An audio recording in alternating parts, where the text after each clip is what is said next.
So let's start with the main components, the CPU.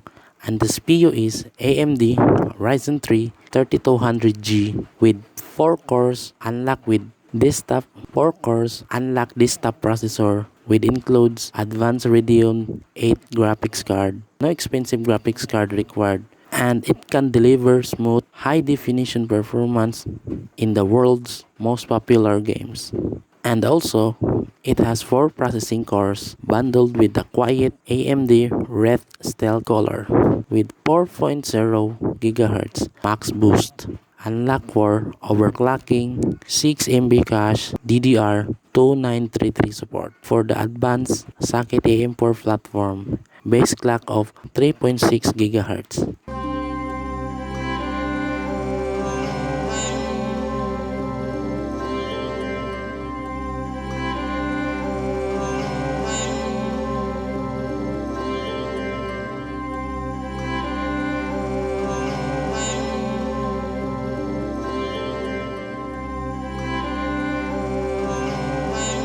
So that's it for the CPU.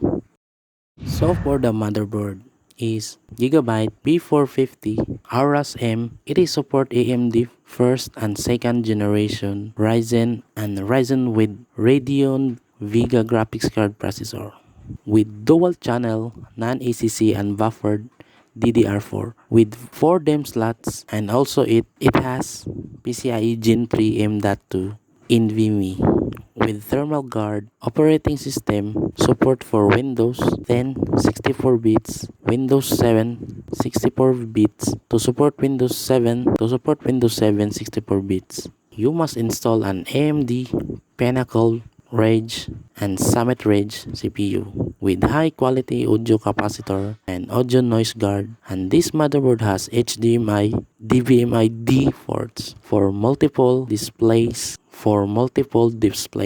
with RGB fusion with digital LED and RGB LED headers, and it has also USB 3.1 Gen 2 with USB Type A.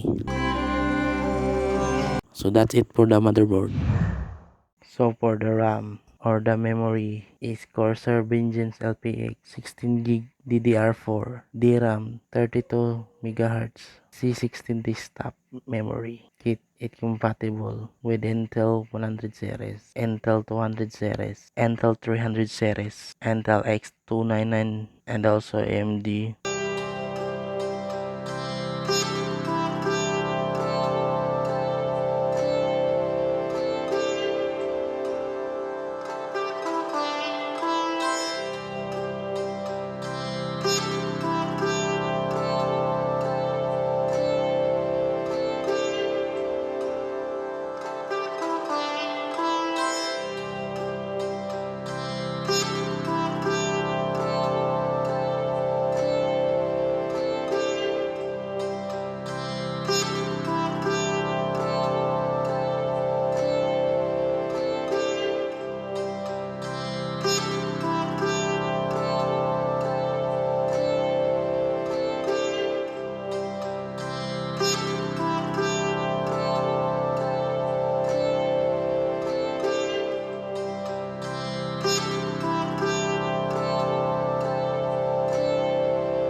.300 series and AMD 400 series, and for XMP 2.0 support for trouble-free automatic overclocking. So that's for the RAM.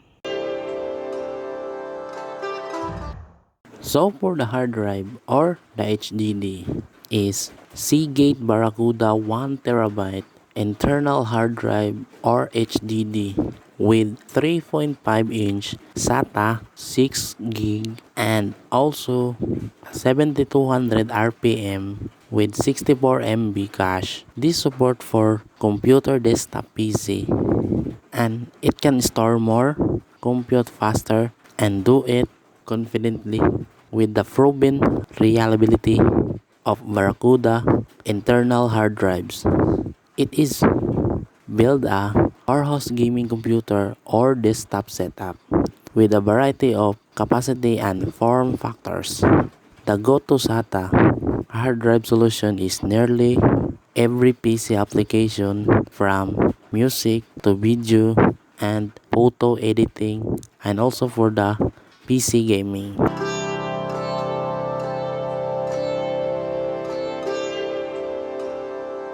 So that's it for the hard drive. And so for the case is DEEPCOOL MATREXX 50 mid-tower case tempered glass, side and front panel with PSU shroud, one black fan pre-installed at rear. It has tempered glass side panel and front panel. And also it has 210mm wide tower compartment with 24mm clearance for cable management with large area of air intake on both sides of the front panel to ensure extreme cooling, and magnetic dust-proof net at top, dust filter at front and bottom. With a newly designed cable routing, all preset on PSU route for better cable management with GPU power cable.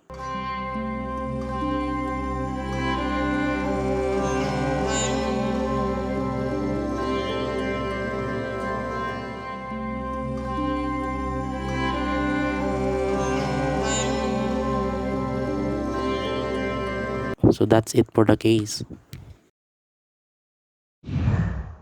And for the important parts in your PC build is the PSU or the power supply. The PSU you will use is this EVGA 500 GD 8 plus gold certified with 90% efficiency or higher under typical loads, and for heavy duty protection including OBP or over voltage protection, UBP or undervolt protection, UCP or current protection, OPP means overpower protection.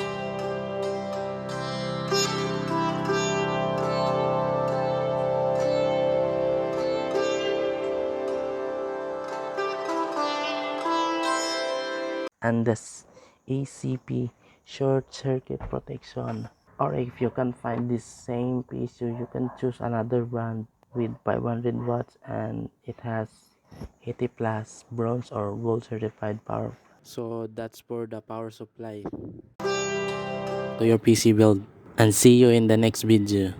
Thank you.